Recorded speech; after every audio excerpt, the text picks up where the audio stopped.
Hello viewers, welcome to our channel.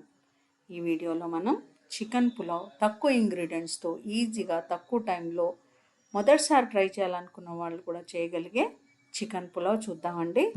ముందుగా ఒక fry pan పొయ్యి మీద పెట్టుకుని వేడెక్కనివ్వాలి.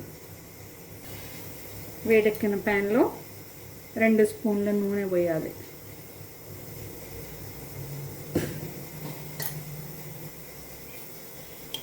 ఒక స్పూన్ నెయ్యి.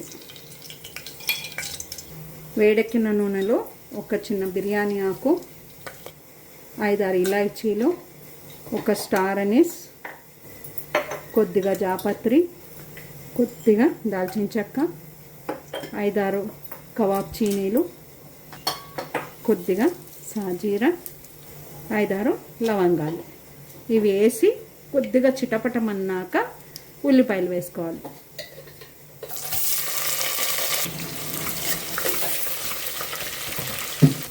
ఉల్లిపాయలు ఇలా దూరగా వేగిన తర్వాత ఒక స్పూన్ అల్లం వెల్లుల్లిపాయ వేసుకోవాలి.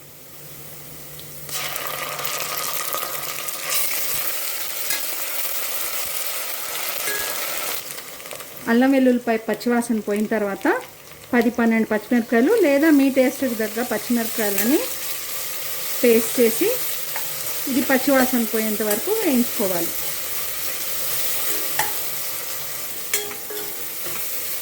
పచ్చిమిరపకాయల పేస్ట్ పచ్చివాసన పోయిన తర్వాత సన్నగా తరిగిన 3-4 టమాటాలను వేసుకోవాలి.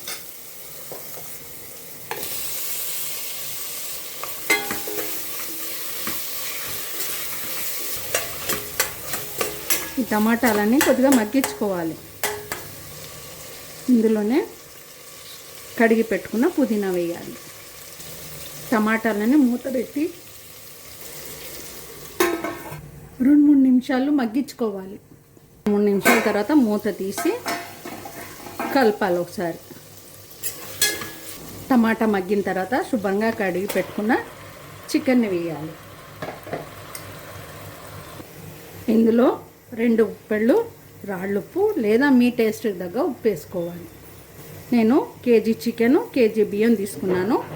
దానికి తగ్గట్టు 2 గుప్పెళ్ళు ఉప్పు పడుతుంది. ఉప్పు వేసిన తర్వాత కలిపేసేసి మళ్ళీ మూత పెట్టి ఒక 5 నిమిషాలు మగ్గనివ్వాలి చికెన్ని. 5 నిమిషాల తర్వాత మూత తీసి కడిగి నానబెట్టుకున్న బాస్మతి రైస్ లేదా మీరు ఏ రైస్ వేసుకుంటే ఆ రైస్ వేసి కలపాలి.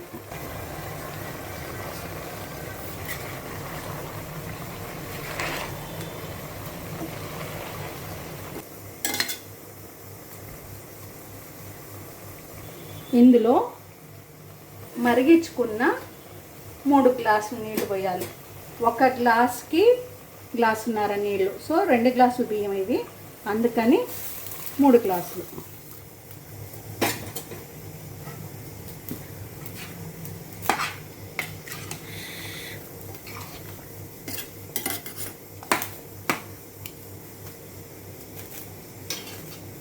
ఇప్పుడు మూత పెట్టి ఒక 10 నిమిషాలు ఉడకనివ్వాలి.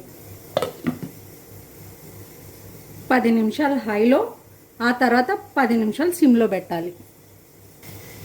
10 నిమిషాల తర్వాత మూత తీస్తే ఇలా ఉంటుంది.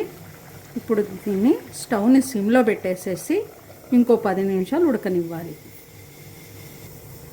10 నిమిషాల తర్వాత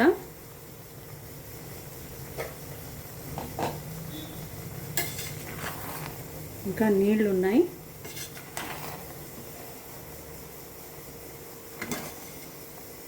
ఇంకో 2-3 నిమిషాలు ఉంచేసి దింపేయడమే.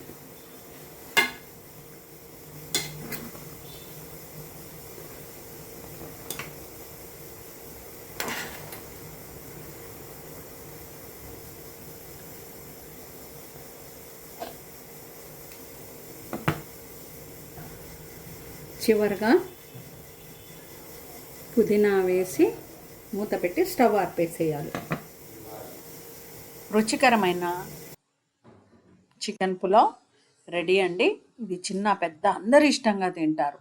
ఇది తినేప్పుడు పైన కాస్త నిమ్మకాయ పిండుకుని తింటే అసలు ఇంకే కూర అక్కర్లేదండి. లేదు అనుకుంటే మీరు పెరుగు చట్నీ కానీ టమాటా మసాలా లేదా వంకాయ మసాలాతో తినొచ్చు. మీకు కనుక ఇది నచ్చితే లైక్ చేయండి, షేర్ చేయండి, కామెంట్ చేయండి. మొదటిసారి కనుక మీరు ఈ ఛానల్ని చూస్తుంటే ఛానల్ని సబ్స్క్రైబ్ చేసుకోండి. Thank you once again for watching our channel.